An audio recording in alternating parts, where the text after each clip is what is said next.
A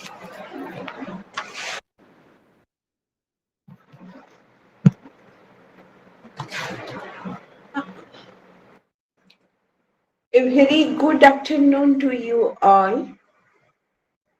It is sharply 3 p.m. I am going to start the class. This is the last class for this TS-4, that is Indian Culture Perspective for Tourism.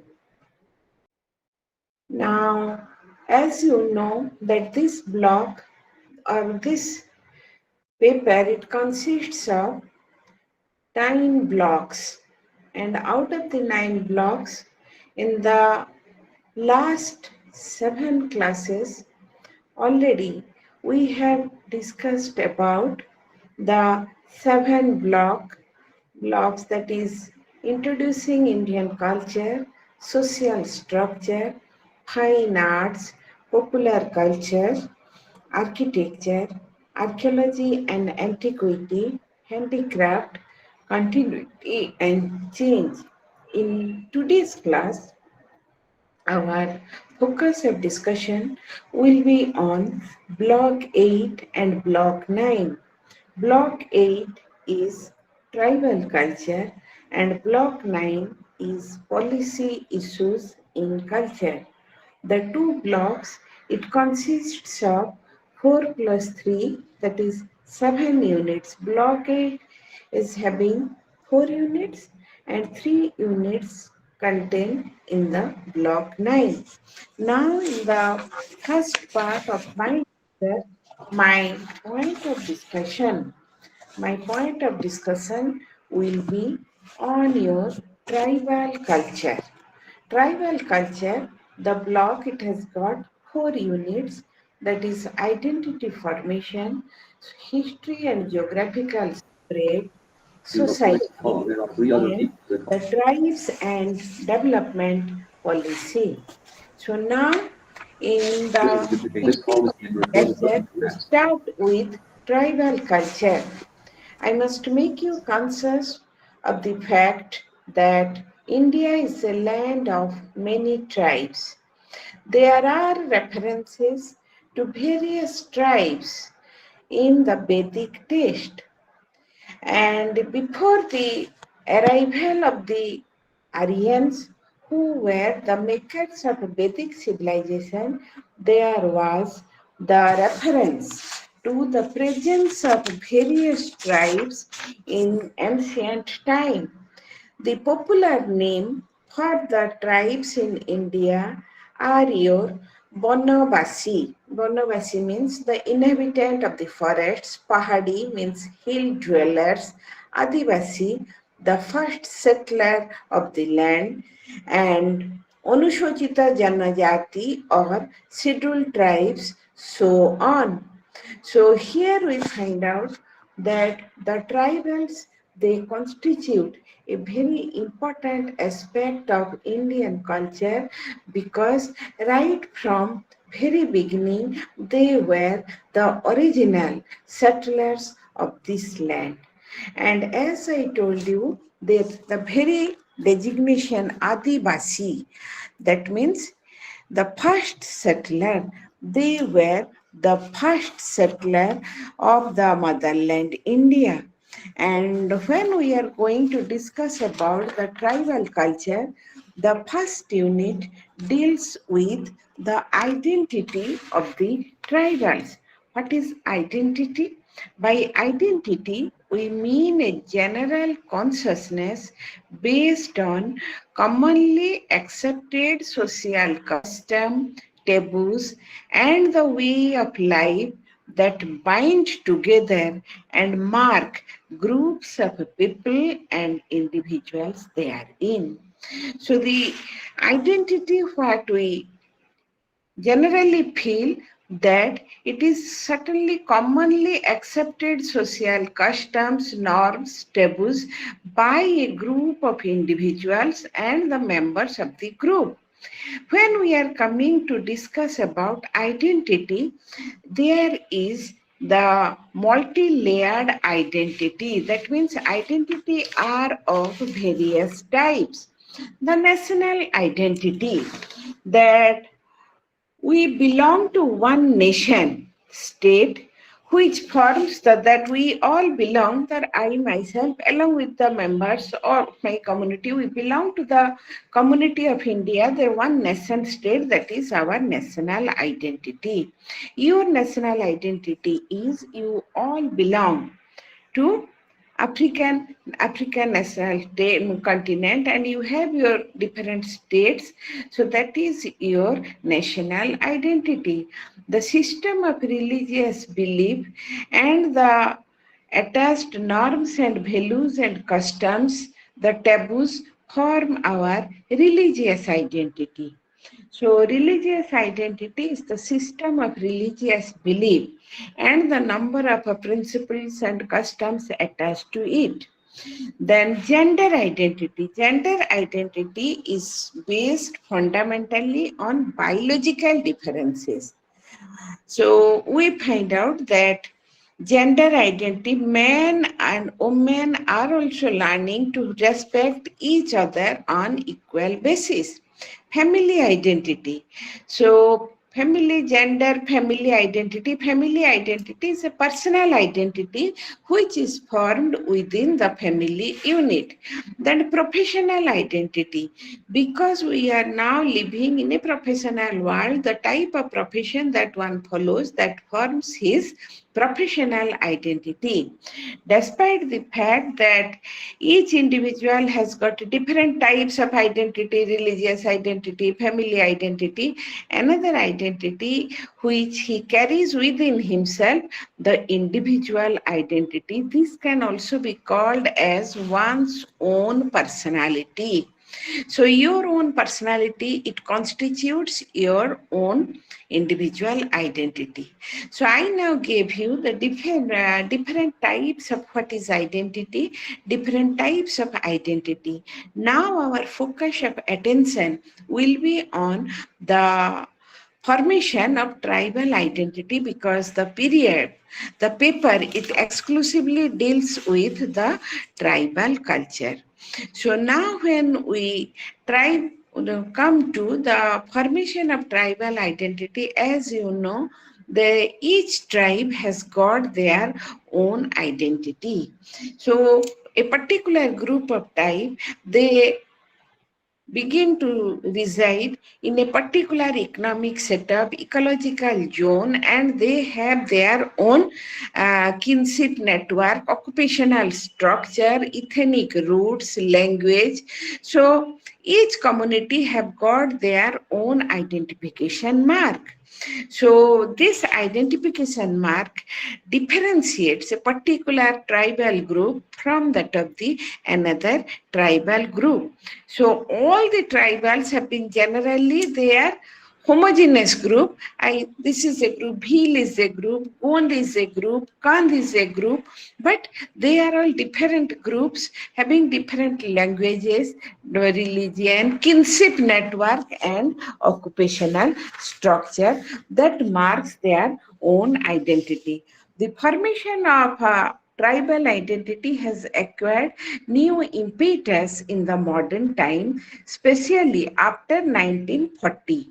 So, as in 1950, 26th of January, the Indian Constitution was adopted. It included a list of the scheduled tribes, and from that scheduled tribes, we now get a total picture of the tribal population.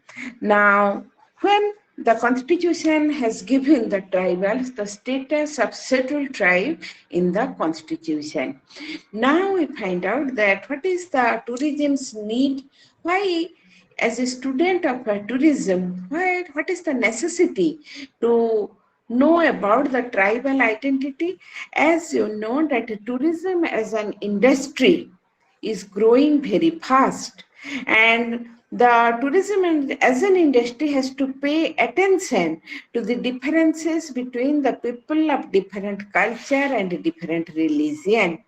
For example, The habit of an Arabian tourist will be definitely different from the habit of a European tourist. Their eating habit, their forms of greeting, their language, all of which identify them as one nationality or one regional group will be different from that of the other group.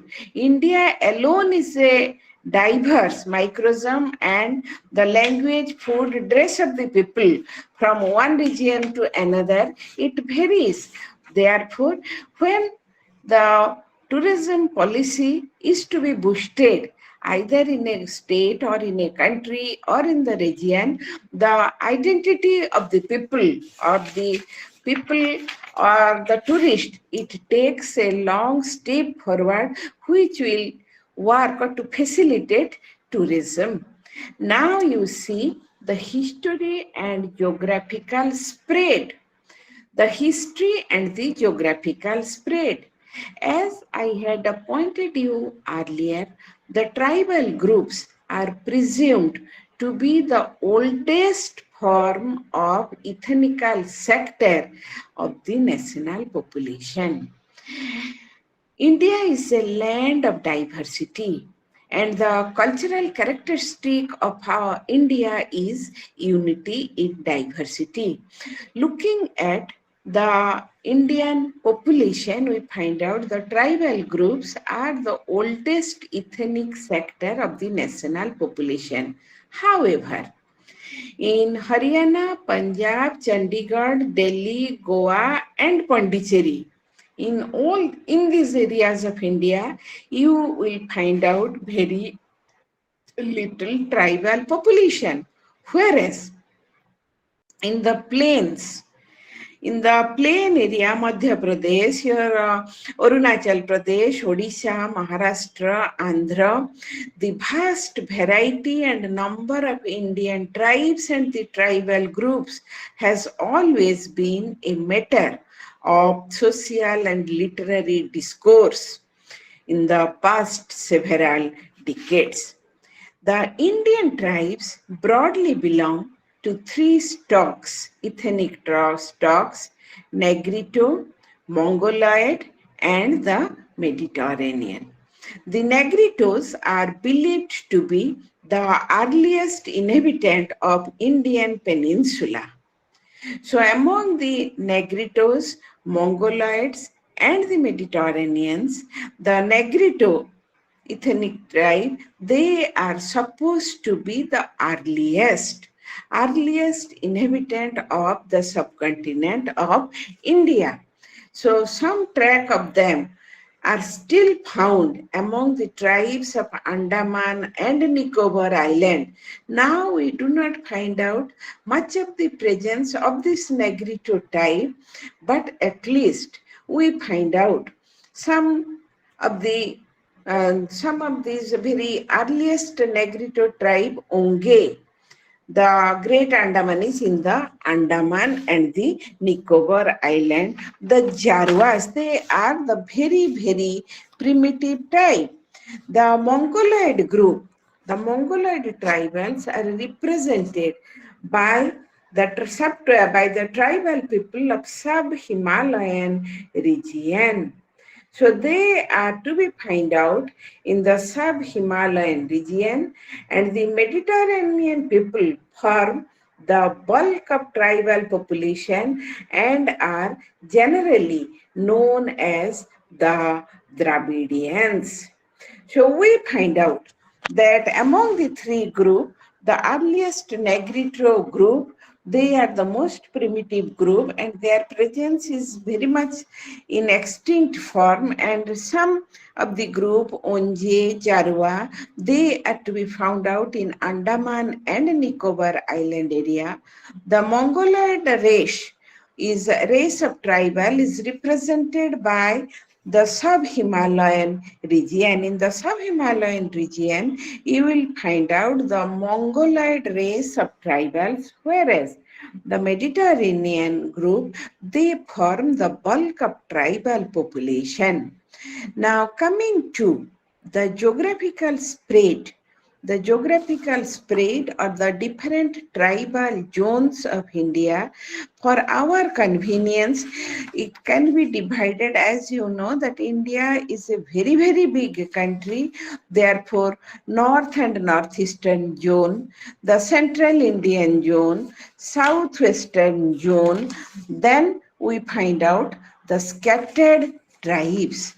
So the presence of the, looking at the presence of the tribes in various parts of India. Now, when we shall look into the geographical spread, I have already told you that the tribal population are very less. We do not find out the presence of tribal population in Delhi, Goa, Pondicherry, Haryana, Punjab, Chandigarh. But besides these areas, in other parts of India, the presence of tribal population is very there. And now in north and northeastern zone, so in the mountains and valleys and other areas of northeast, Indian tribes largely belong to the Mongolian social stock. The tribal people are distributed all over sub-Himalayan region and the mountain valleys in the northeast, from Simla in the west to Lusai Hills and the Mismi Track in the east. So we find out that Assam, Arunachal Pradesh, Meghalaya, Nagaland, Tripura, Manipur, Mizoram, Eastern Jammu and Kashmir, Himachal Pradesh, Tarai area of Uttar Pradesh, and the mountain areas of West Bengal are the places where we find out the presence of your Mongoloid type of tribals. So we find out that in this area, suppose you're in a Manipuri, the highest distribution of tribal population is found in Manipur West districts. Nagaland, as you know, that Nagaland was basically a tribal state inhabited by the Naga tribe. In Himachal Pradesh, Gaddi, Kinnar, Pangwal, Lahuli are the various tribes you will come across with several tribals, the different groups of tribal. In UP, you will find out Bhotia, Raji, so different types. Then in central India, in Chotnagpur Plateau, kindly go through the Indian map. So if we will go through the Indian map, it will be convenient on your part to find out the places where there are the presence of the tribal population. And many tribal communities like Bhumij, Gond, Ho, Oraon, Munda, Santhal, Bhils, they all belong to the proto-Australoid group, and these, they occupy the mountain belt between river Narmada and Godavari. And we find out that in central India, in mostly in Madhya Pradesh, they include Muriyas, Dorlas, Bhils. So the name may be you are not familiar with the names, but these names are the various tribal names. Mala, Sabara tribes inhabit West Bengal and in Orissa, out of 62 scheduled tribes, Bhuiya, Baiga, Dharua, Garo, Ho, Koli, Lodha, they are the most populous tribal group. And in the southwestern, in the hilly and converging line of Western Ghat mountain range, there live the tribes like Chenchus, Kedars, Ketas, and Caucasus. They all belong, they are having the Negrito, Caucasoid, and Proto-Australoid features. So the states, in the hilly region of the states like Karnataka, Kerala, we find out their presence.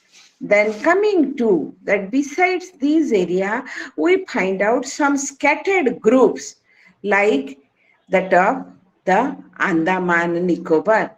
And such tribes of Andaman and Nicobar and other union territories, as I told you, that these Andaman Island, the second group of island lying to the south of Andaman Island is your Nicobar Island.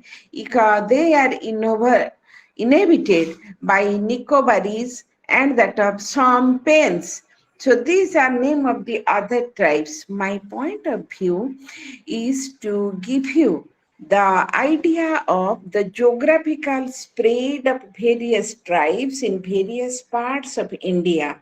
Barring very few Indian states, in almost all the Indian states, we find out the presence of the tribal population. Of course, they vary in number. In some states, the number may be higher, and in other states, their number is comparatively smaller.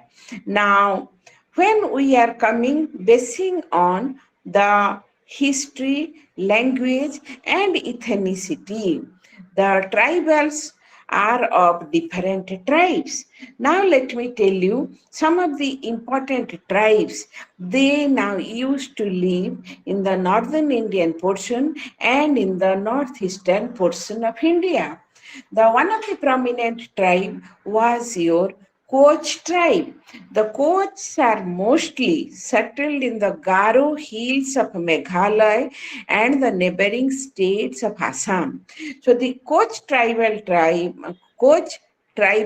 group, they mainly inhabitate or live in the Garo hills of Meghalaya. And as you know, the very word Kuch Bihar is derived from this Koch. Linguistically, Koch belongs, so far as they belong to the Bodo group. Bodo is a group, it's the largest tribal group of Assam. It is believed that actually there are frequent references to these peoples in the ancient Hindu scriptures. The Bodos are frequently referred in the ancient Hindu scriptures as Kiratas, Danavas, and Asuras. Then the Khasi tribe. The Khasi tribe live in the Jaintia hill and here we find out that they belong, what is their language group? They belong to Austro-Asiatic language group. The most interesting feature of this group is that prior to the British domination in India, they ruled over a powerful Jaintia kingdom. The Garo tribe, their homeland is the Garo Hill in Meghalaya. So they used to live near Garo Hill for that reason. Their name is also Garo tribe. They speak the language of the Bodo group of Tibetan Burma family. You see, like the ethnic group, there is also a language group. So all the tribes, they do not speak one language. Different tribes, they have their own linguistic heritage. When I shall make you discussion on their society, on their economy, I will show you that how the different tribes, they have their different marriage system, they have their different social norms related to birth ceremony, death ceremony, etc. They are all included in the tribal population, no doubt, but there is no uniformity. So language is also one thing, there is no uniform language. The Mijos, there is a state in the northeast called Mizoram. It is named after the Mizo tribe who forms the majority of the population. And here we find out that this linguistically they are close to another group, Kuki-Chin group. My point is this, that Koch, Bodo, Khasi, Garo, Mizo, they are all the tribals but with different linguistic identity. Dimasa Kachari, another tribe. Now, they originally inhabited in the Brahmaputra region. So, in the Brahmaputra river valley area, we find out the presence of this tribe. And the Naga tribe, the whole tract of Nagaland, there is a state in India in the northeast. It is called as Nagaland. It has been named after the Naga tribe. There are all 16 Naga tribes. The Naga tribe itself is divided into 16 categories, and you have in the book, when you will be provided with the reading materials, you will find out them. So the Naga tribe is done. Among now, gradually now they have started. Previously they had their own culture, and now they are trying to get themselves acquainted with the modern situation. Then we come across the Tharu. The Tharus are the tribes who are found in the Tarai region of UP. So in Uttar Pradesh, we find out the Tharu tribe, they belong to Mongoloid race. And in the Pithoragarh region of Uttar Pradesh, another found tribe is there, a major tribe is there, they are called Bhotia. So they are called Bhotia. They are, here we find out that this Bhotia tribe, after 1962 Indo-China War, their economy suffered a great setback. So far as the central Indian tribes are concerned, now the Santals is a major tribe, and they are the third largest tribe in India, and they now they are Austric speaking people. Their largest concentration is found out in the Santhal Pargana region of the state of Bihar and that of West Bengal. The Munda tribe, they are described in the Sanskrit scripture, in the Holy Scripture, as the people of the eastern region. That means the presence of this Munda tribe is mainly confined to the eastern Indian region, and they are identical with Hos and Bhumijas. The Hos and Bhumijas are other groups, and they have got some similarity with them. And the eastern Indian states of India, Bihar, West Bengal, Odisha, and Jharkhand shows the presence of this Munda tribe. Then comes the Kandh tribe. It is also found out in Bihar, Odisha, Madhya Pradesh. The Saura tribe. The Saura tribe is one of the oldest primitive tribes of the world. They are the archaic section of the great Saura tribe. They live in the Eastern Ghat region of Ganjam and Koraput district of Orissa and Sikakulam district of Andhra Pradesh. Another is your Savara tribe, and you will find out that this Savara tribe, they used to live from Ganga river in the north up to Godavari in the south. Then we come across the other tribes like Malas, Mala, then Ora, Lodha, Mahali, Kora, Gond, Bhil, and that of the Korkus, Koreas, Korwa, and Konkanas. You see, as I told you, we are making a general study of the tribals, but each group have their own specific characteristics, and each group, as I told you earlier, that they have their own linguistic identity, they have their own customary rites and rituals. So we find out that these are the tribes, and coming to the southwestern tribes, the tribes who generally reside in southwestern India, they are Chenchu tribe, mostly found in Kurnool, then in Guntur district of Andhra Pradesh. Then the Lambadi tribe, they inhabit the Telangana region, and they are also found in Bihar, West Bengal, etc. Then besides Chenchu and Lambadi, also there are Koraga and Kurubas. You see, if you will enter deep and deep into the matter of tribal history, you will see that the tribal history is very, very extensive, and with their own individual characteristics, they now maintain a perfect identity of their own. Then I told you the great Andamanese.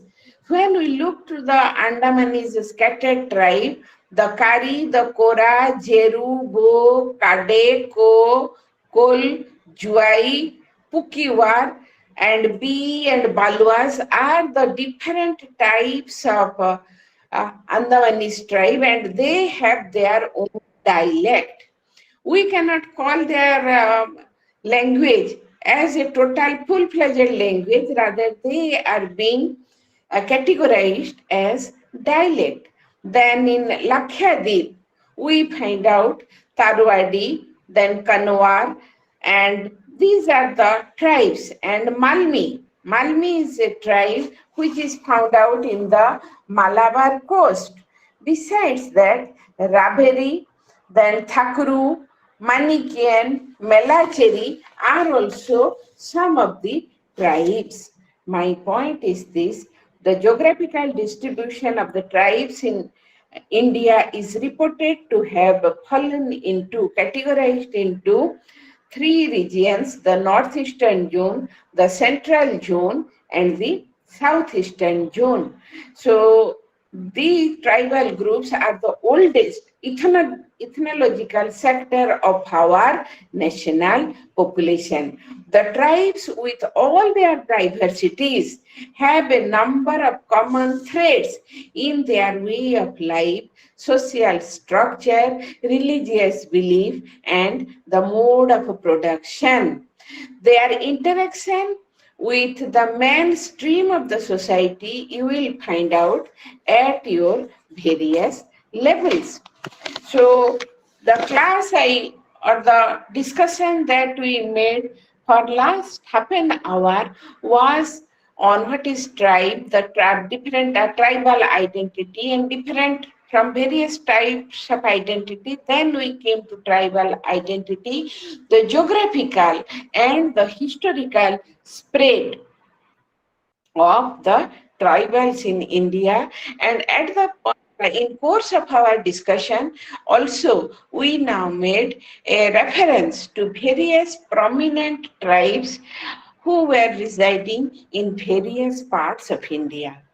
The next point of our discussion will be the Unit 27. When we are going to have a study of the tribals, so the two important features of the tribal setup living, that is their society and economy, must be come under the purview of our discussion. So you know that man is a social animal. Man cannot live without society. So wherever maybe the tribals, maybe the others, wherever human being will live, they will form first a group. From group to a much bigger one in course of time, it will be a community. And first is your family, then group, the village, the community. These are all the social gatherings. We need a society. So when the tribals, the primitive ancestors of this land, when they now used to live in various parts of India, quite natural that they had their own society. They had their own specific social system, social custom, social characteristics, and also the economic traits. Now, let us have a glimpse towards their social structure or their society. As you know that family is the root of each society. In a tribal society, India exhibits diverse structures of families in the tribal society with different types of rules and rituals, customs prevailing among themselves. The types of family may be distinguished on the basis of the number of the members of the family, simple nuclear family or excuse me, or a extended or joint family. And here we find the first type of nuclear family means where there are the children. Such family you will find out that on the parents and their children, and in its extended family you will find out the presence of closely related kins. And here we find out that it is almost like a joint family. And a family have their certain rules and regulations. A family consisting of a husband, a wife, a children, and among we find out maybe a in some tribal society we find out matriarchal family, and some are patriarchal in nature, and they also we have in the nuclear family, they have their own family system.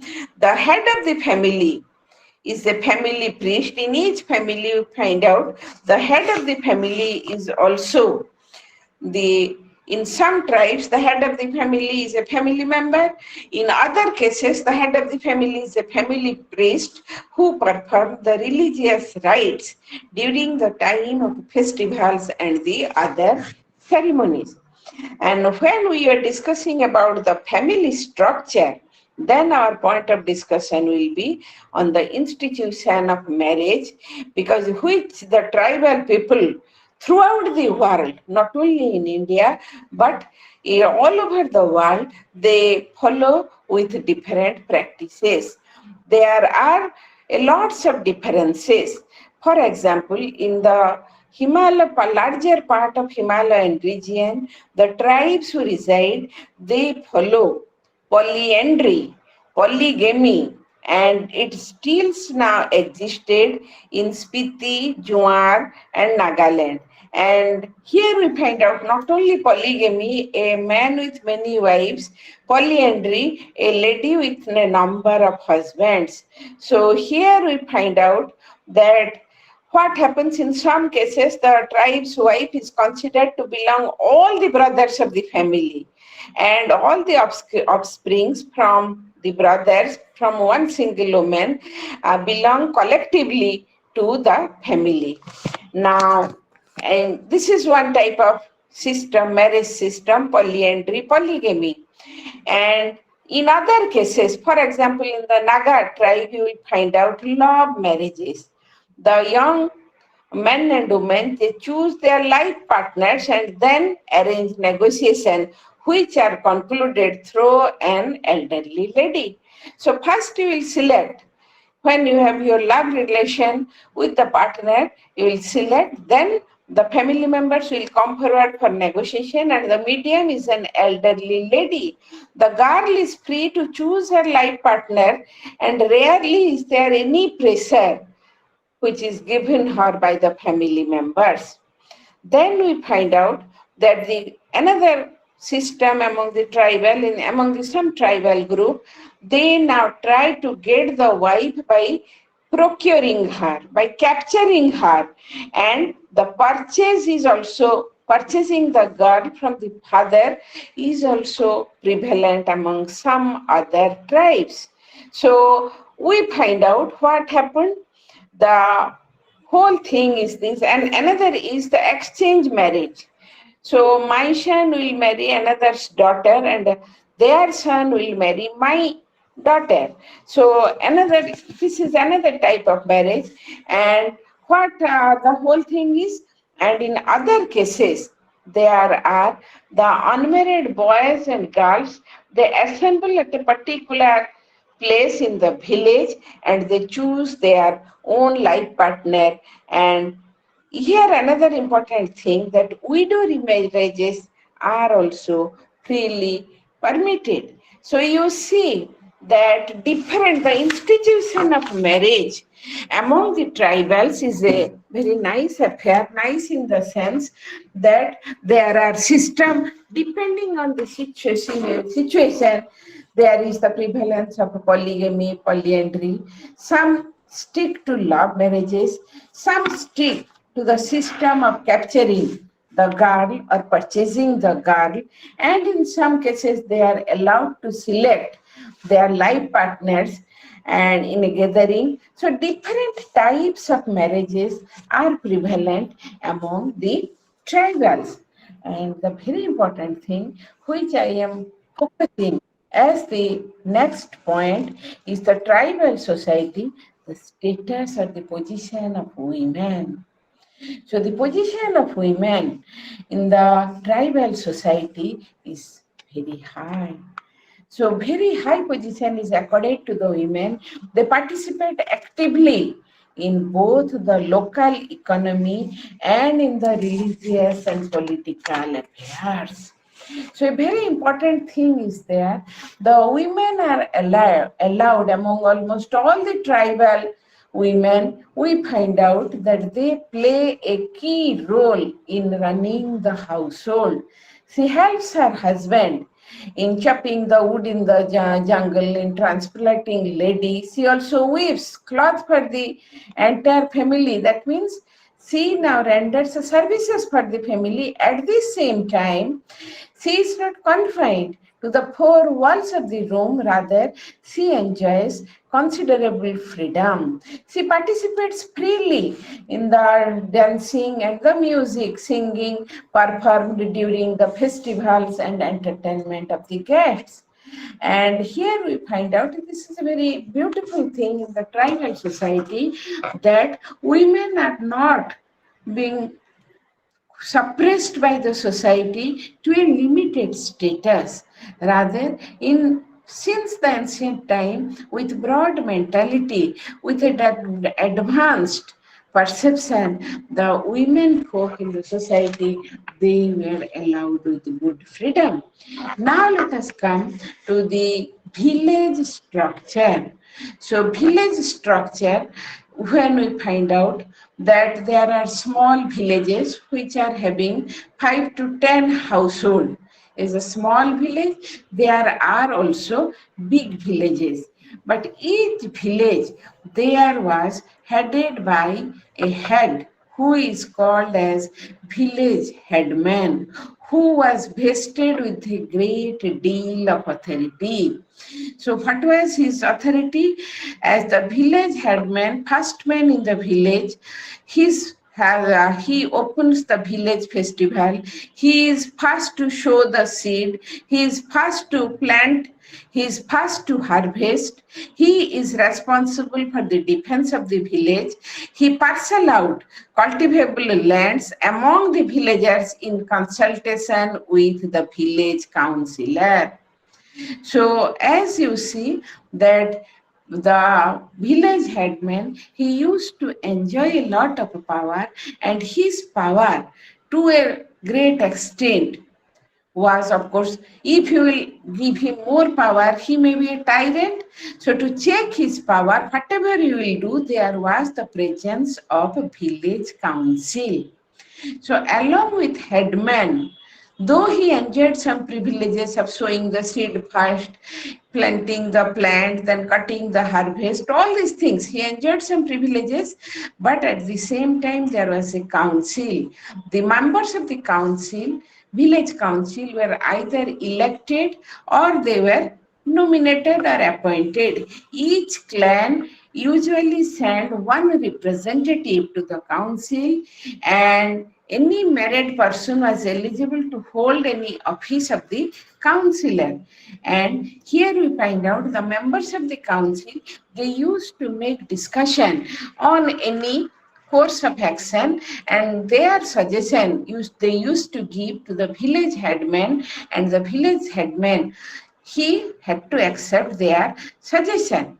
So another important, the village council used to decide disputes. It punishes the person who found guilty. If he has done something wrong, the village council decided the punishment, and it was also the custodian of the village farm, and each family had to make a voluntary contribution, 1/10 of the production, to keep the village granaries for the contingencies. The village panchayat, another besides this village panchayat council, there was a strong panchayat organization. So in strong panchayat organization, so there was the a chief who used to decide various types of cases, and this village panchayat in British time, the head or the chief judge was called as Chaudhuris, and after independence they were replaced by village pradhans. Still, large number of disputes were settled by the village panchayat. So the headman of the council, he also enjoyed a very privileged position. So I gave you some broad outlines. I gave you certain broad outlines related to the social structure or the society of the tribals in general. But again, I must make you conscious of the fact that besides then, they had their own system, but this is the general feature. Coming to the tribal religious faith, they had the faith in animism.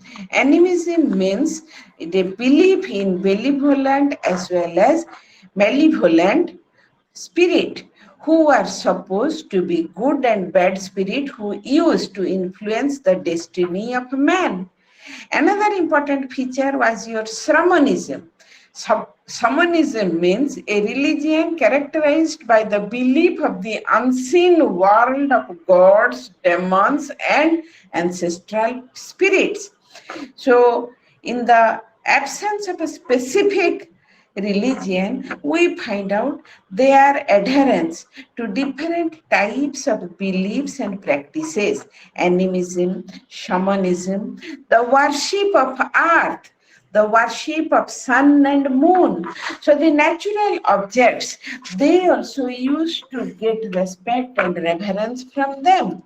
And another important thing, we find out that in course of time, due to the influence of Buddhism and Jainism, now a number of tribal groups, either they have become Buddhist or they resorted to their Hinduism. But most of the tribes in India, we find out that they were converted to Christianity. It is because of the fact that in colonial India, the missionaries, now they visited the different remotest corner of the land and providing them with education and other medical facilities. They converted them, and Hindu society was also very much conservative in this regard. Then another important thing of their religious belief is as I told you, the worship of sun god, Mother Earth, the nature, spirit, ancestral spirit, etc.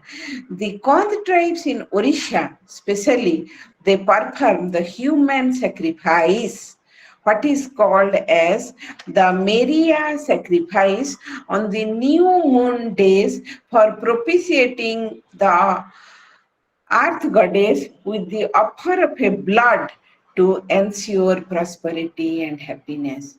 So this was mainly prevalent among the Kond tribes of Odisha, and these burial practices have now been abolished by persuasive and regulative pressure of the Indian government.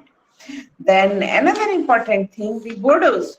The Bodo tribe in Assam, they are the mostly of the Hindus, and they have the worship of the various cults of Hinduism, the Vaishnava cult, the Shakta cult, and that of the Saiva cult. The spirit of thunderbolt, the spirit of natural forces like thunderbolt, the spirit of wealth. So different spirits they used to worship the tribals, the spirit of wealth, the spirit which causes illness, and the spirit which gives you long life, etc., etc. So the tribal religious faith, besides this faith, you will find out sorcery. you will find out sorcery. The wooden mask used in sorcery has been found out, it's still there. The wooden tribal mask representing the tribal deities are also another important part of their religious belief. Now let me come to the next part of our discussion after tribal society, tribal religious belief. The next part will be the tribal economy. So tribal society in general had very simple economic activities, and their economic activity can be categorized under four headings: food gathering and hunting, the pastoral activities, the activities on agriculture, then crafts production and trading. What happened? So let me brief, or let me give you some idea. Food gathering and hunting. As you know, many tribal groups have more than one economic activity, and these divisions are not always work marked.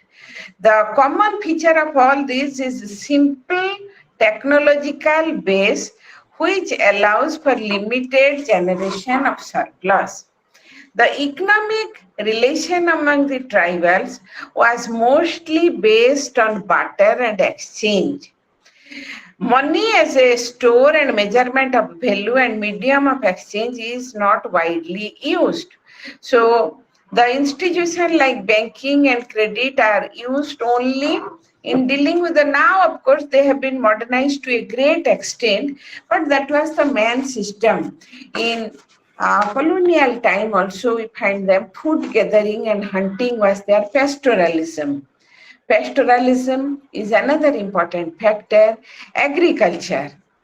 They were also agriculturist, and the notion, and last was your craft production. We find out the presence of artisan class, and this artisan class with their products and craft, they used to have the trading relation. As I told you, the economic relation was based on barter system. Some of the tribal societies still are hunting and food gathering societies in economic term. Of course, their number is very small. A few among them are found in central India and on the islands such as Lakshadweep. Their main source of survival depends on their immediate natural environment. If forest-based, then economy depends on hunting, rearing the cattle, and cultivation based on forest cleanings. Forest are the supplements. Forest also supplements the needs of predominantly agricultural tribes. Forest products such as firewood, leaves, fruits, honey, grass, etc. help them in generating their extra income. So the economic activities, their cultivation, when we look to their cultivation, we find out they are also the cultivating community, and the basic unit of labor and social life is family. Traditions such as Pagyali, a form of collecting labor where every village family contributes to the labor needs of each other, both in the fields and in the cattle raising. So this labor, a form of collection of labor from each family. So that is another important thing. The tribal regions are famous for their traditional handicrafts and artisan skills. So weaver and other craftsmen has always occupied a special position in their society for their craftsmanship. The industrialization and economic changes of the modern era have greatly influenced the traditional tribal economy. Deforestation, grabbing of land, then lack of infrastructure and technology have increased pressure on their limited resources. The traditional and self-sufficient economy has been greatly disturbed nowadays. As a result, large number of tribals are now forced to look for their livelihood outside, and they are now available in mines, factories, agricultural farms as laborers. So again, with the march of independence and the post-independence era, almost 75 years passed, there has come a lot of changes in the tribal life.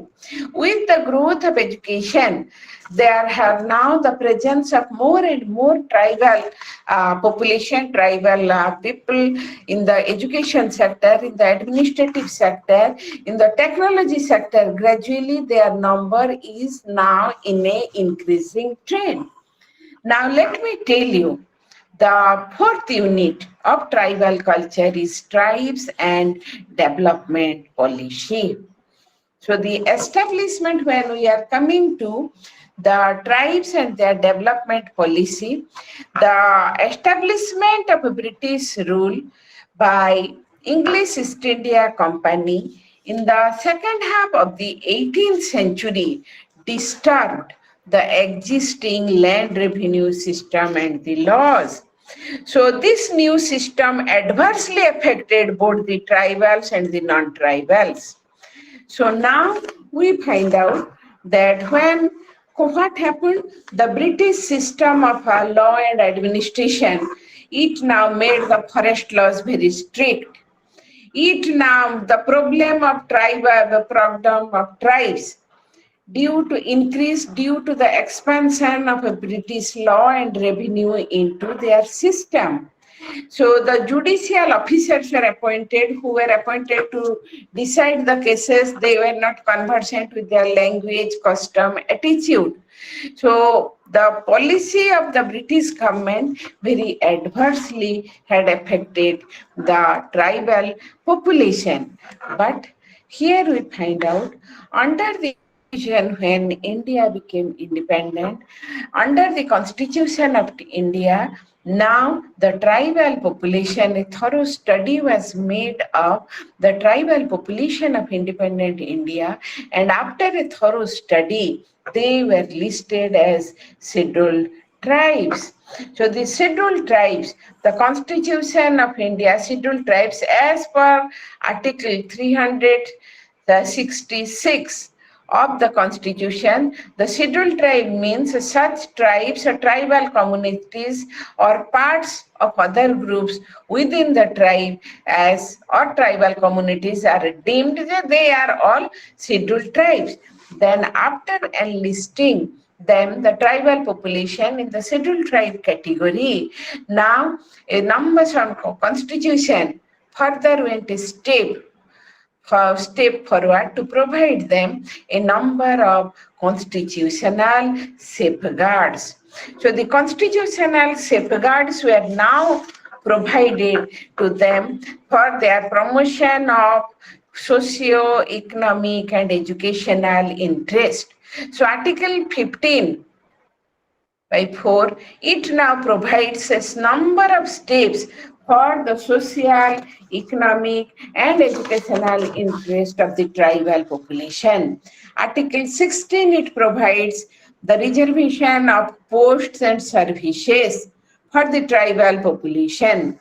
Then cultural and educational rights. The other articles are there, which includes the preservation of they as the free citizen of a free India, they have their own cultural and educational rights. There are also rights reserved for the scheduled castes and the scheduled tribes in the legislative bodies. There are reservations to the appointment in the services. So to upgrade them from their marginal status and allowing or helping them to be a part of the mainstream of the society, a number of constitutional safeguards have been provided and various programs of cultural tribal development have been undertaken. The tribal people are encouraged to develop their own cultural pattern. Tribal rights to lands and forests, they are to some extent, it has been protected. Efforts have been made to prepare and train the local people to take the region's administrative charge. Now, the first fifth year plan, the first fifth year plan, the tribal grants were located separately from the general budget. The first 5-year plan, it concentrated on tribal education, health, and economic development. The second 5-year plan, economic plan of Government of India, it concentrated on economic development by specifying the sectors like agriculture, cottage industry, forest, cooperatives, and special development. The fourth and the fifth 5-year plan, it now selected the intensive development in the specific areas. This is in the central level, the central government in the 5-year plan. It is economic plan. So it now allotted different sectors for the growth and development of the tribal population. In the state level, we find out the emergence of the state development boards. So the state development boards were also introduced for more productive result, that how the state development board, it now took different schemes for the welfare. Suppose minor irrigation scheme for digging wells and small canals, which will be helpful to the tribal families for agricultural purposes. Traditional handicrafts were encouraged. Then positive help were given for cattle rearing. So all these things were undertaken by the state board. Then integrated tribal development projects, that was also undertaken. Packages of modified development approach for intensive scheduled caste, scheduled tribe areas. So different projects were undertaken.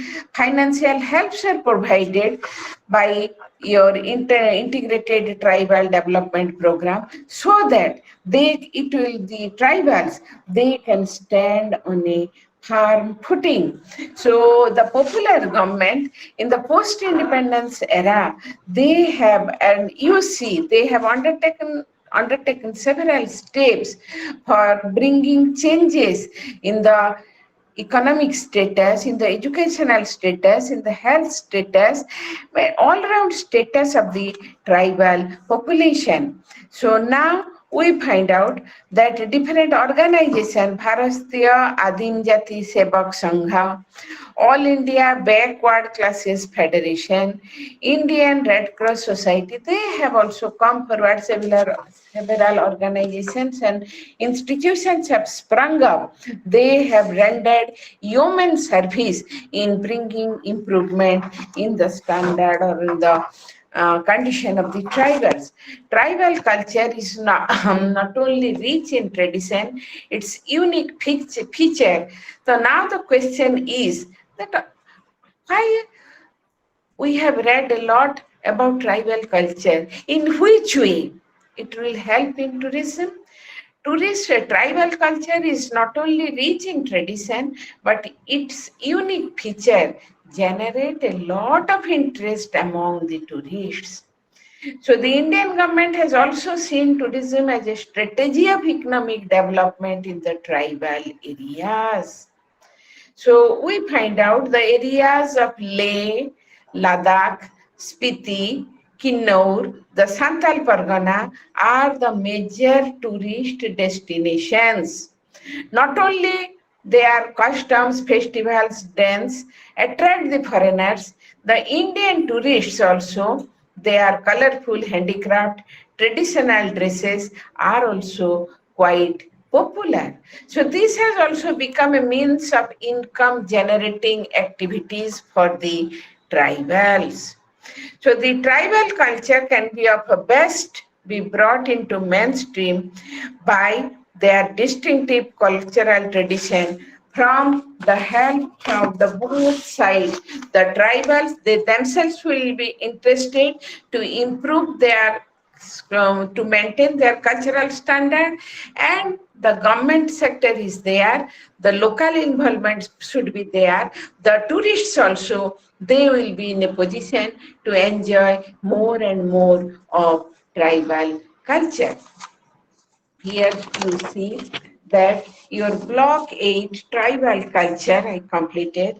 Now I shall now have our discussion on the last block, that is your block 9. The total paper consists of 31 block. As I had pointed you in the beginning of my lecture, the block 9 is your policy issues in culture. What are the policy issues in culture related to government, related to trade, and related to media?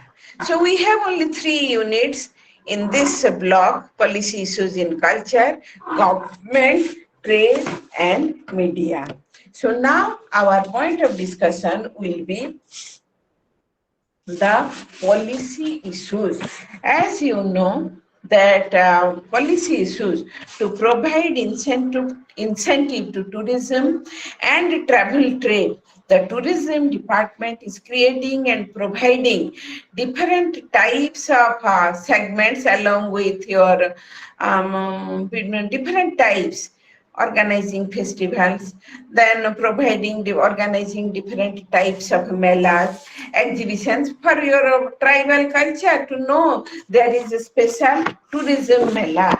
So tourism is becoming one of the most important social and economic activities of the today's world.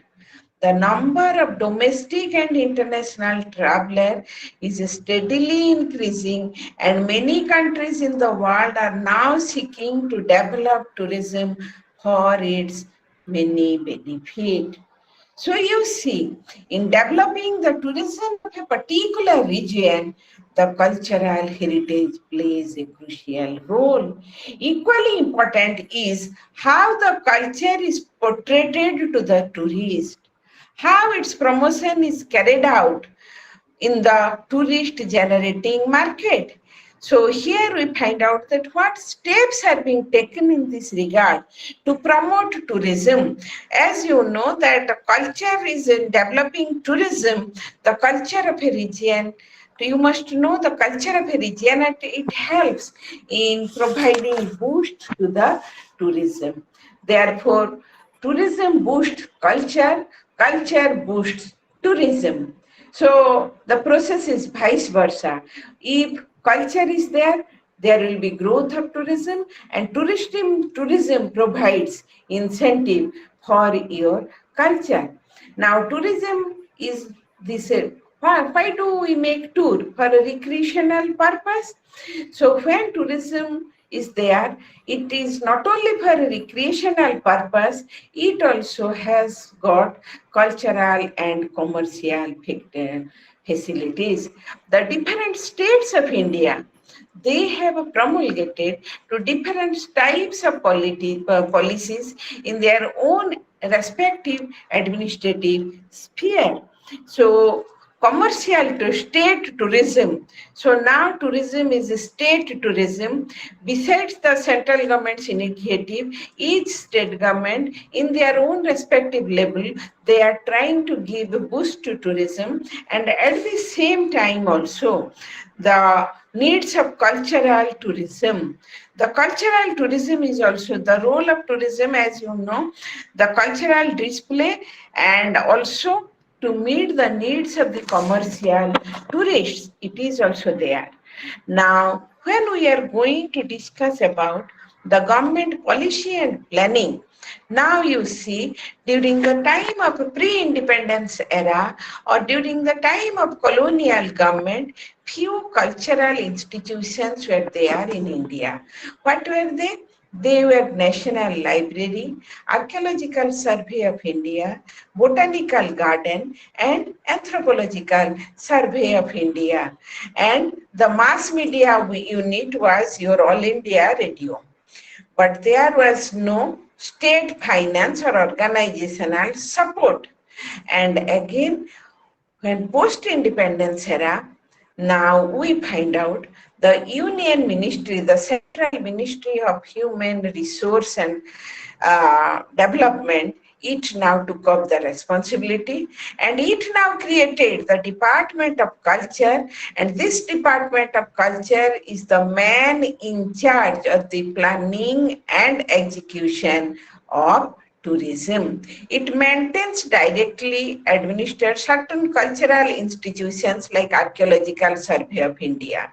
It is under Department of Culture, National Museum, National Library, National Archives, National Gallery of Art. So the Union Ministry for Information and Broadcasting. Another important thing, the Union Minister of Information and Broadcasting, it controls the mass media, that is radio and television. It has also to look after the Directorate of Advertising and Visual Publicity, so that the tourists all over, both within India, outside India, they can have a glance over over our tourism policy. Then it has got two publicity unit. One is your Press Information Bureau, another is your for Directorate of Field Publicity. So mass media has got two sides. One is popular entertainment, and another is to disseminate information about region, nation, and international development. So All India Radio and Doordarshan Kendra, they were all managed in the government sector. We have other private sectors also. Then Pune Film Institute was established under the aegis of Ministry of Information and Broadcasting, National Film Archives, Indian Institute of Mass Education. So these were the other subsidiary or organizations that came into existence. National Academy of Letters or Sahitya Academy 1952, Lalit Kala Academy 1953, Sangeet Natak Academy, that is in 1953. Then we find out that an act was passed, Act of Ancient Monuments and Archaeological Sites and Remains Act. So act was passed by Ancient Monuments Preservation Act to be. How ancient monuments? Because they are the important places of tourist interest. Then Indian Treasure Trove Act, which exists in the form of, now it was modified to Antiquities and Art Treasures Act 1972. With the aim of protecting Indian monument, Indian Archaeological Survey of India, since independence, has declared thousands of monuments and art pieces as national heritage. Then what happened? The Indian Museum, the of Calcutta, Prince of Wales Museum, Bombay, National Museum, New Delhi, Salarjung Museum, Hyderabad. So these are some of the important museums where we find out the preservation of archaeological artifacts. So you see that how the attempts are being taken to preserve the archaeological heritage by the government. The policy, we are reading about the policy of the government. So government is now doing these things, and the tribal culture, to preserve the extinct tribal culture, the tribal culture which are in extinct form, the government has set up various museums where living tribal culture is preserved. Manav Sansthan of Bhopal in Madhya Pradesh is an unique attempt in this regard. Similarly, in New Delhi, the capital of India, a separate Adim Jati Sangrahalaya or tribal museum was set up, where not only various tribal traditions are preserved, but also coordinates the various tribal groups for their development of various tribal communities.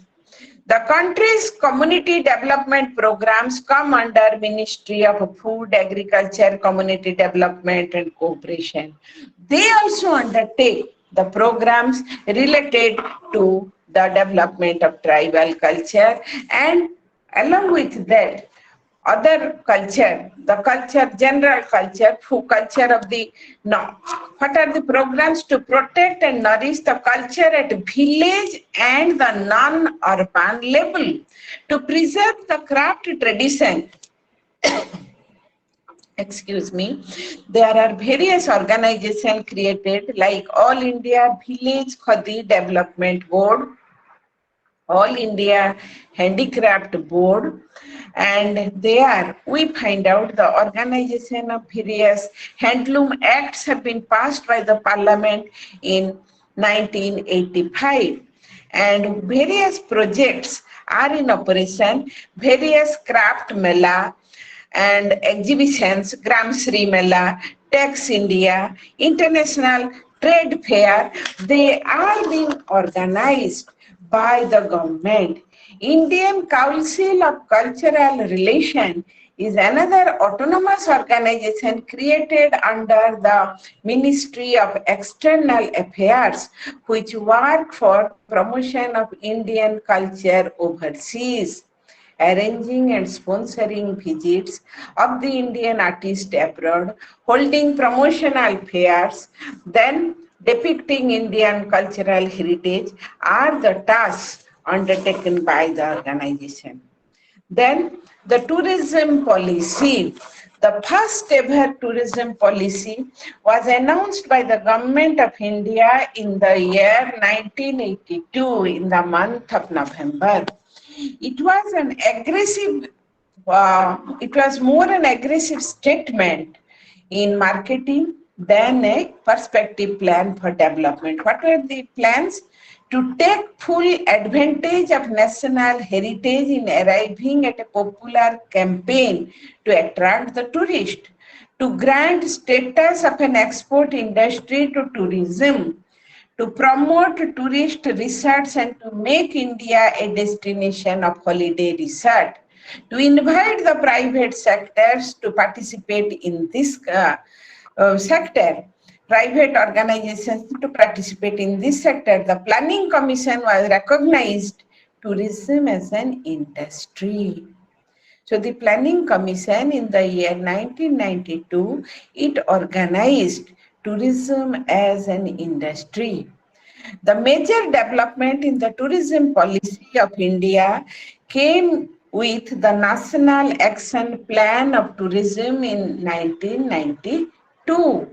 What were the area, the marked area, the socio-economic development of that particular area where they want to boost tourism, increasing employment opportunities, developing domestic tourism for the budget category, preserving national heritage and environment, developing international tourism, diversification of tourism product, increase in India's share in the world tourism, last but not the least, to create a sense of awareness among the general population towards tourism and also towards our cultural heritage.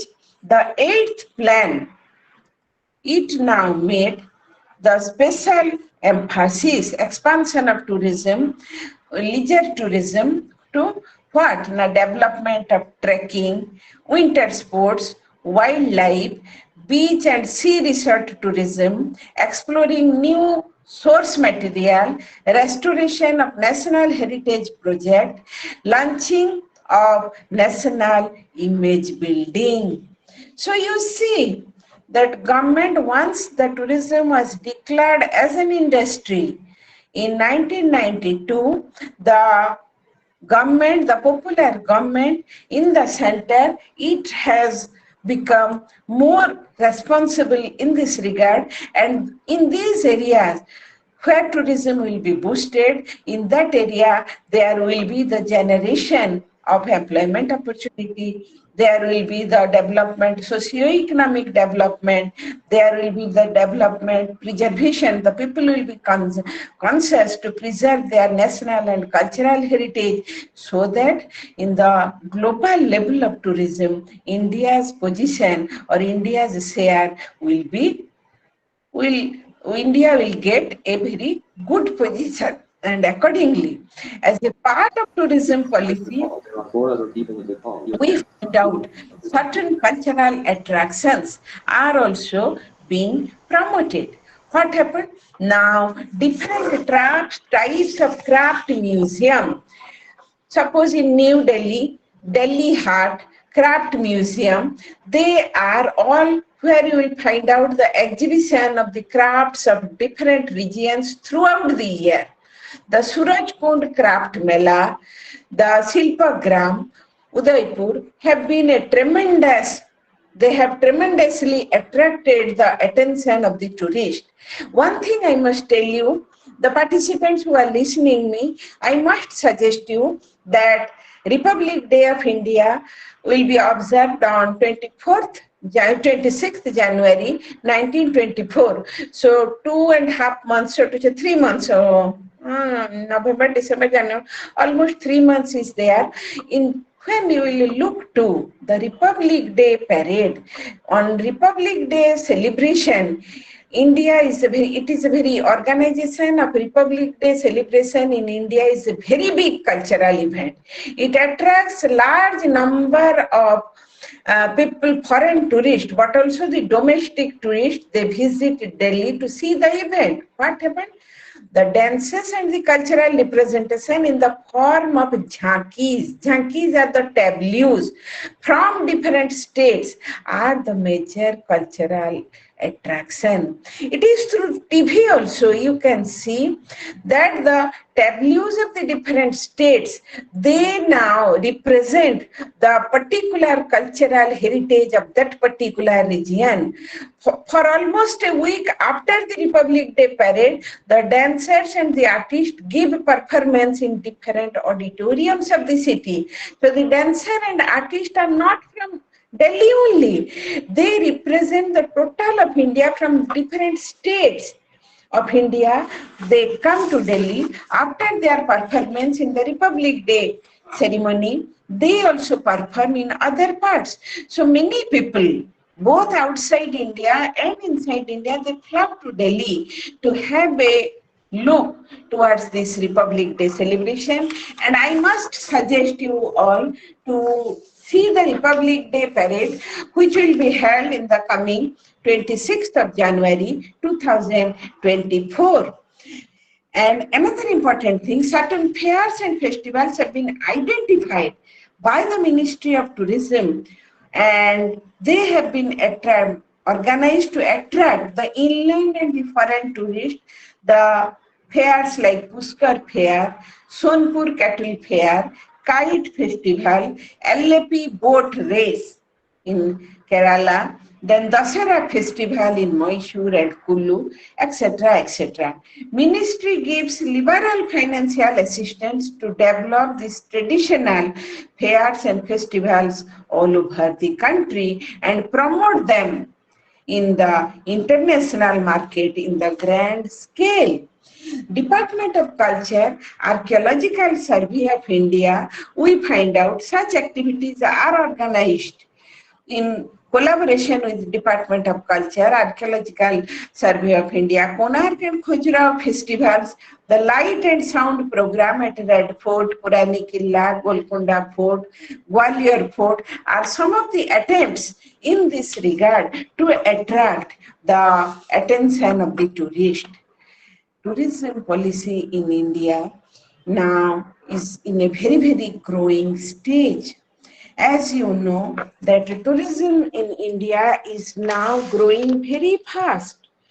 The other parts now, it has become a trend in the modern life, in the ultra-modern society of 2023. When we look to the tourism sector, it is now a fast-growing sector. So tourism sector is a fast growing sector. So both the government in the center and the state government and the administration in the regional areas, they are very much alert to this tourism policy or to how to attract the tourist. It not only will generate revenue, but also our cultural identity will get a very good place in the global village. Now, if these are the government initiatives, what are the trade initiatives? Trade initiative means the art and handicraft products, how they are being traded, the performing arts of dance, music, how they can be marketed in the proper way, and how the archaeological, historical, and the cultural sites, the national monuments, etc. So how they are famous cave buildings and all these things, how they can also be marketed to draw the attention of the tourists. As you know, the archaeological, historical, cultural site, what it includes the national monuments, historic buildings, important religious houses such as churches, temples, mosques, all these things. And prime example of India in the famous cave paintings, cave and other temples, Indo-Islamic architecture, numerous regional styles of architecture, colonial architecture, etc.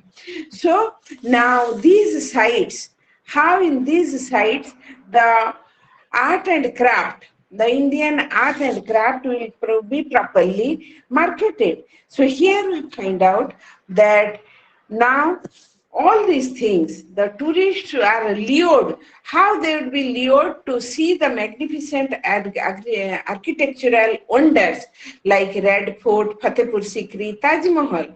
So these are often described as the living example of the princely Indian culture.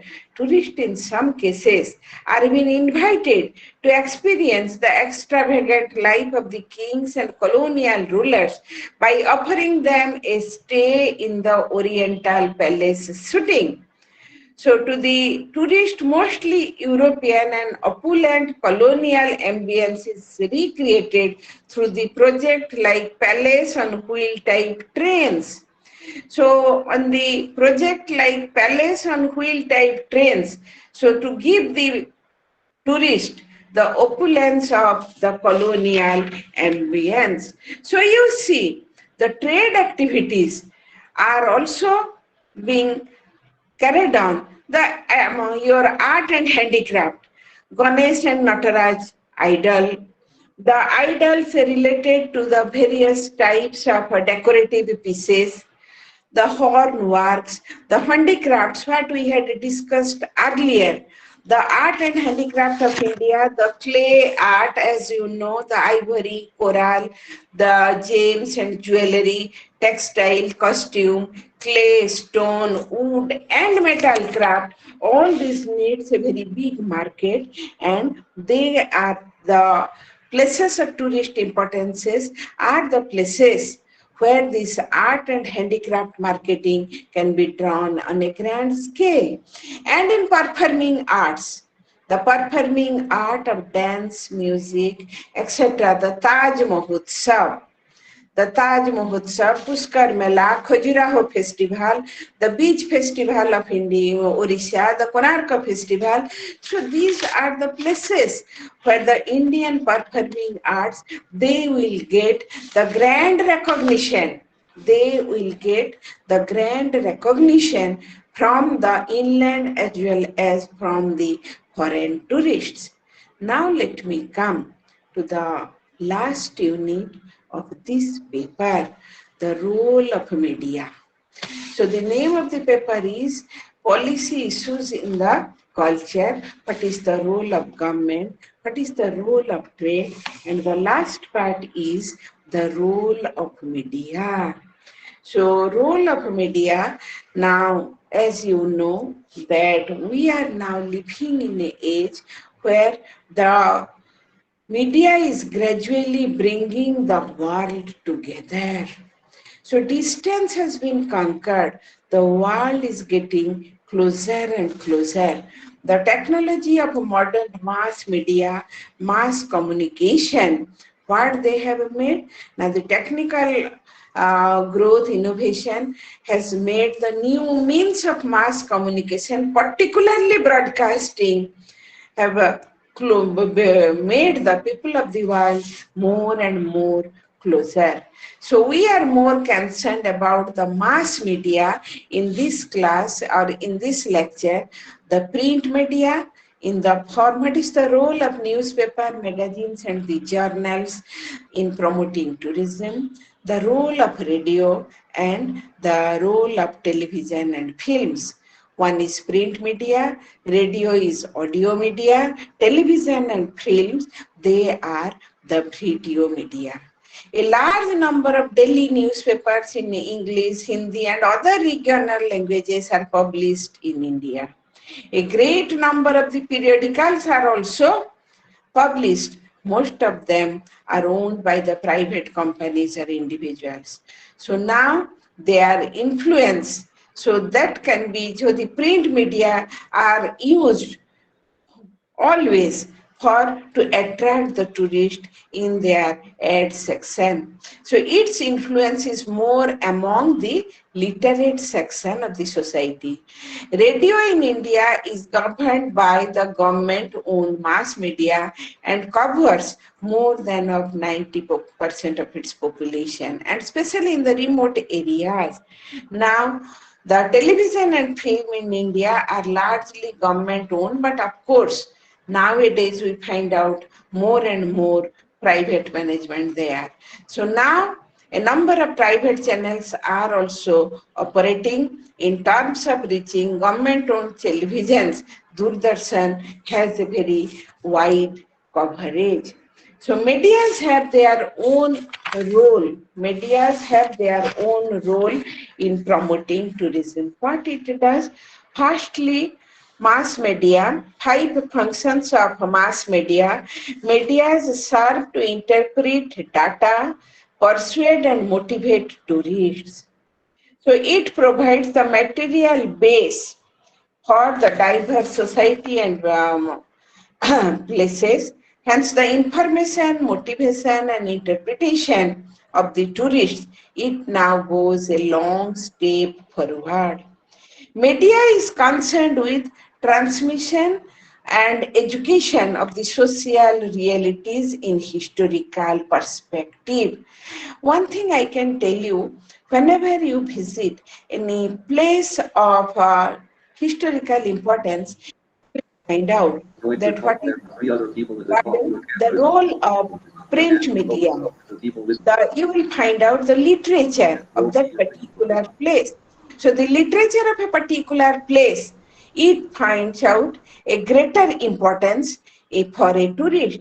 It serves almost like a source of information, more source of information about the place, a number of references to the specific attribute of that particular place. So when we are coming to the role of the media, especially print media, it now provides the lot of knowledge about the places of historical importance. Then media has got a role in the socialization process. It facilitates the involvement of the people individually and collectively in public life, and they now active participation in the activities or in the tourist activities. Then leisure and entertainment are also the functions. So another important role of media is to be found out in leisure and entertainment arena. So in leisure and entertainment arena, the medias, the print media, the visual media, especially the visual media, they also, what do? Now they now make a conscious the people to that these are the things you can spend your leisure time. And you should, especially at present in YouTube channel, if you switch on the YouTube channel, you will find out there are the special channels for tourism. The places which one I may not see, but it is through YouTube I can see. And once I see it through YouTube, naturally the tourist will be more and more feel elated to see the spot in open eyes. So now the role of media to propagate tourism among the people, it is now getting very popular day by day. So the whole thing is this, that media plays a crucial role in perpetuation of traditional values, and simultaneously it is a vehicle of exchange. Media serves as an information about the happenings in the areas. It reviews, analyzes, and gives opinion through advertisement for the promotion of all kinds of tourism. So the means of mass media, by placing new items, advertisement, sponsored features and program, they can promote tourism, the culture of a place, etc. By developing material in the form of a folder, brochure, display material, slide, newsletter, magazines. Tourism can also be boosted. For tourism, media is a source of information for the tourist. That is the most important thing. Media is a source of information for the tourist. Tourists like to have some knowledge of the existing condition of the place and its culture. If media exaggerates, then it creates doubt. So the mass media must follow an impartial policy. Mass media is an avenue which is expected to be free from commercial compulsion. So, hence, it becomes the best opinion to know about the particular place, and its reporting is expected to be impartial, what I mentioned earlier. So, media, with its extensive network, caters to the varied interests, including minor cultural tradition. Media also provides an option through which a tourist can share his or her views with wide world, which can in turn promote tourists to visit places. And in many cases, you will see film media has played a major promotional role in destination making. For example, movies are filmed in particular location depicting different places of natural beauty, monuments, resorts, then hotels, art and craft, shopping center, then dresses, jewelries and whatnot. Thus, to a large extent, the film motivates the people to visit that place of destination place and encourages domestic tourism in a big way.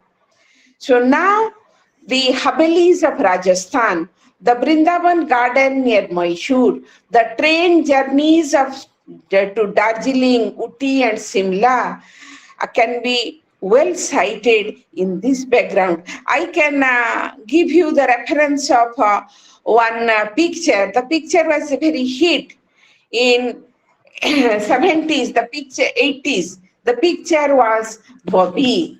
So the heart at Gulmarg. Gulmarg is a place in Kashmir where Bobby film song was filmed, became a major tourist attraction after the film was launched. Similarly, Sholay. Sholay is a very popular picture of 1970s, and here you will find out where the shooting was done in the village Ramnagar in near your Bengaluru. It is still now draws the attention of the tourists. So film has got a long way for the promotion of tourism. Media, being an independent institution, it functions like a watchdog. So it is an independent institution, therefore it functions like a watchdog, keeps an eye over the growing process of the commercialization of our heritage, our cultural heritage, and our society. The policy of the government may not be suitable for the local population. In such cases, the media gives or the voice to the various affected groups. Now we find out that in the context of cultural heritage, media is expected to play a key role The commercialization and vulgarization of culture by marketing it to the tourist may destroy it for the host population. Therefore, media must keep to analyze the problem, and media must be like a guardian. It must try to maintain our culture in a very original form, that how our tradition, it should not be commercialized, it should not be get lost. So in a democratic society, media plays a very important role in all spheres of life. It plays in all spheres of life. It at times helps in initiating and conducting debates on important issues affecting society. And a country like ours, media's role, it cannot be set aside. So this is in short. I now gave you the idea on the policy issues in culture, that is, what is the role of government, trade, and media. This block 9 is a small one. It contains only the policy issues and only 3 small units. My dear participants who are listening to my lecture, this is your last class. 20 minutes left for the lecture, and in the rest 20 minutes I now want to make a total assessment of my lecture, what I have given you in my last 7 classes, and today's class is the 8th one. From the very beginning, I have already made you conscious of the fact that the paper, though it is included in tourism, but the paper Indian culture has got its relevance, very significant relevance so far as the perspective of tourism is concerned. So when an outside students like you are going to study Indian culture. Therefore, the block one was an introductory one, and the name of the unit was obviously introducing you all to the Indian culture.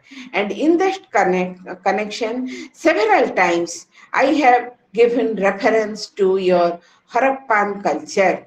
So the Indian culture, it starts with the Indus Valley civilization, otherwise called as the Harappan culture, the first protohistoric civilization, where the foundation of Indian culture was given in a rudimentary form, and that Indian culture now began to take a proper shape with the second civilization, that was your Vedic civilization and Vedic culture. And subsequently, when the foundation was given in a strong form, in the subsequent period of the rules of the different dynasties, both in ancient and medieval period, the foundation was strengthened, and there was the mixture of culture when there was the Islam rule in India, Indo-Islamic culture, then in colonial rule, the Indo-European culture, everything it took a concrete shape. Then the next thing was the preservation of culture. So there must be an awareness among us how to preserve Indian culture.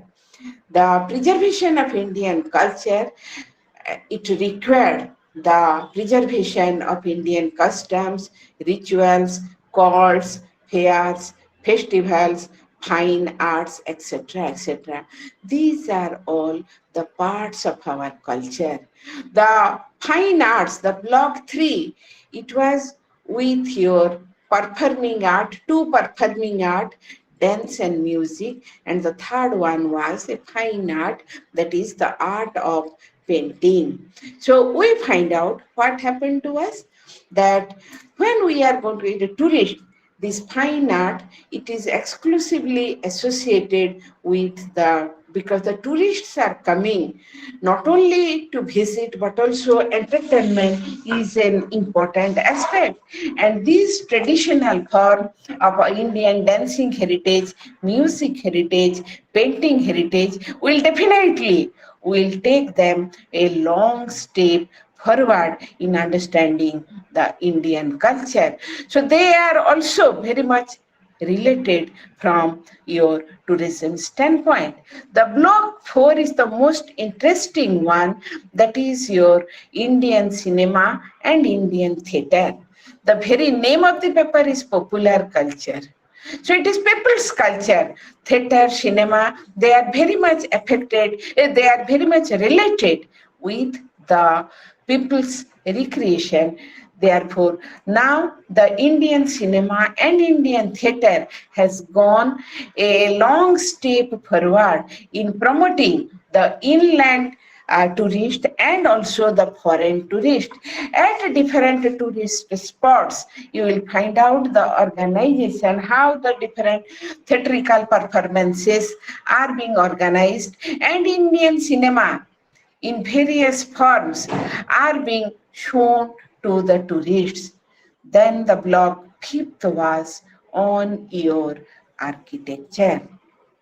Architecture, you know, that main architectural, the different architecture, the regional style of architecture, the main style of architecture, those who are having more of interest in historical tourism and in technological tourism, they will be simply immersed, the functional categories of architecture, they will be simply immersed to see that how the architects of those bygone days when technology was not so much advanced, but by the time these artists, with their advanced form of thinking, they could give a new life to this architecture.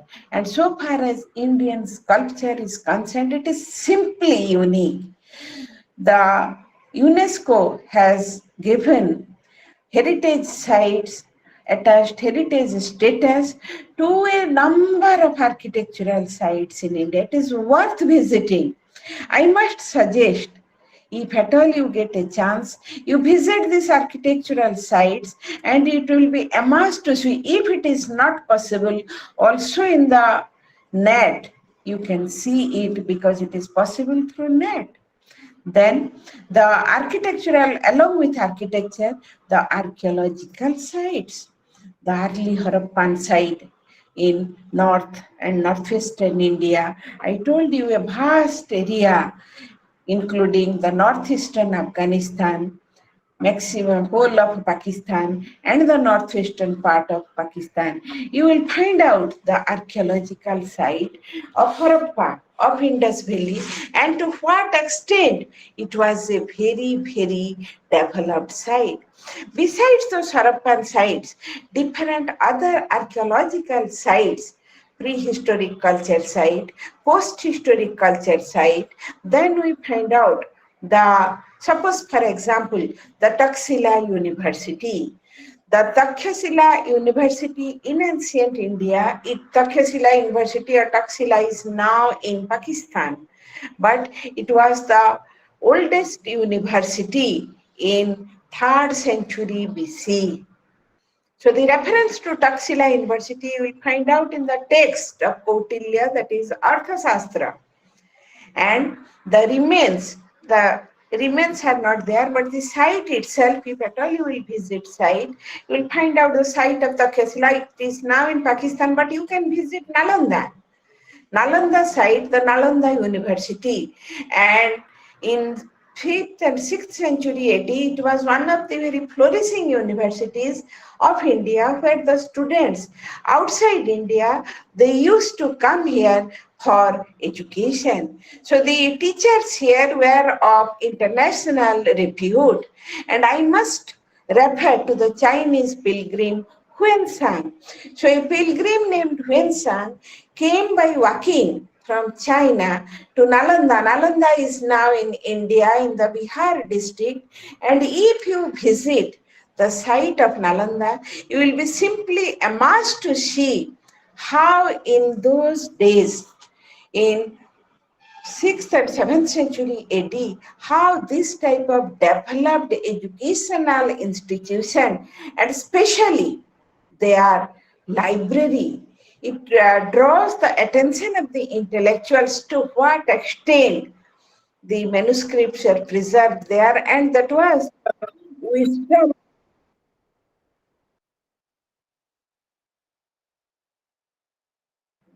That was the wisdom of knowledge.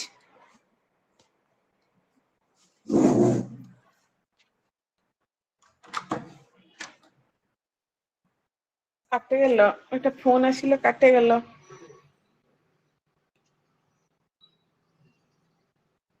Rejoin হচ্ছে